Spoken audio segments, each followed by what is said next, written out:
ආයිබෝවන් ඔන්න අනන්තේ පාසිකුඩාවල ඉඳලා අපි ගේන දෙවැනි වීඩියෝ එක. දැන් මේ අපි ඇවිල්ලා ඉන්නේ හොටෙල් එකේ තියෙන රෙස්ටෝරන්ට් එකකට. මෙතන ෆ්‍රෙෂ් ජූසර්ස් ඒ වගේම ඔයාලට මොහිටෝ එකක් ඒ වගේම ලිකර් මෙතන සර්ව් කරනවා. ඉතින් ඇවිල්ලා නිදහසේ පොතක් කියවන්න රිලැක්ස් වෙන්න හොඳ තැනක් නේ. ඉතින් ඊළඟට අද දවසේදී බලාපොරොත්තු වෙන්නේ ඩිනර් බුෆේ එක කොහොමද කියලා වීඩියෝ එකෙන් ඔයාලට ගේන්න. ඇත්තටම අපි හිතුව විදිහ තරම් ඒ කියන්නේ 5 star dinner buffet එකක තරම් quality එකක් දකින්න තිබෙන්නේ නැහැ මේ buffet එකේ නම්. නමුත් anyway average level එක තිබ්බ dinner buffet එකක් ඔයාලට බලාපොරොත්තු වෙන්න පුළුවන්. රයිට් එහෙනම් dinner buffet එක කොහොමද කියලා ඔයාලට පුළුවන් බලන්න.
බවුලට පේන්නේ නැති fried fish and එක දවස් සමහර දවසක අපිට තිබ්බා කොත්තු ඒ වගේම egg roti right දැන් අපි මේ අද පහවදා උදෑසනම ආවා බලන්න ජිම් එක කොහොමද කියන එක ඒකෙත් හරිම කූල් වටපිටාවක් තමයි තියෙන්නේ ඇට්මොස්ෆියර් එක හරිම කූල් එක්සර්සයිස් කරන්න වර්ක්අවුට් කරන්න හිතන වටපිටාවක් තියෙනවා right කොහොමද ෆැසිලිටීස් කියලා බලන්නකෝ ජිම් එකේ තියෙන right ඊළඟට අපි ඔයාලට ගේන්න බලාපොරොත්තු වෙනවා කොහොමද අපිට බලා ගන්න පුළුවන් එන්වයරන්මන්ට් එක මේ හොටෙල් එකේ කියන එක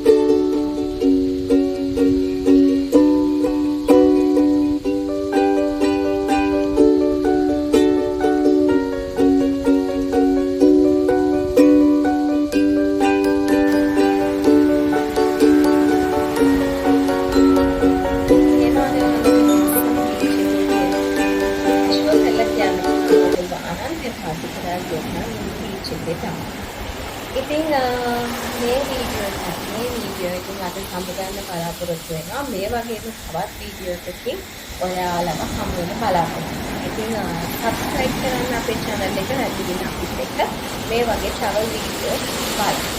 ඉතින් මෙතෙක් රැඳී සිටියාට හැමෝටම ස්තුතියි. සුබ දවසක් කියලා ප්‍රාර්ථනා කරනවා.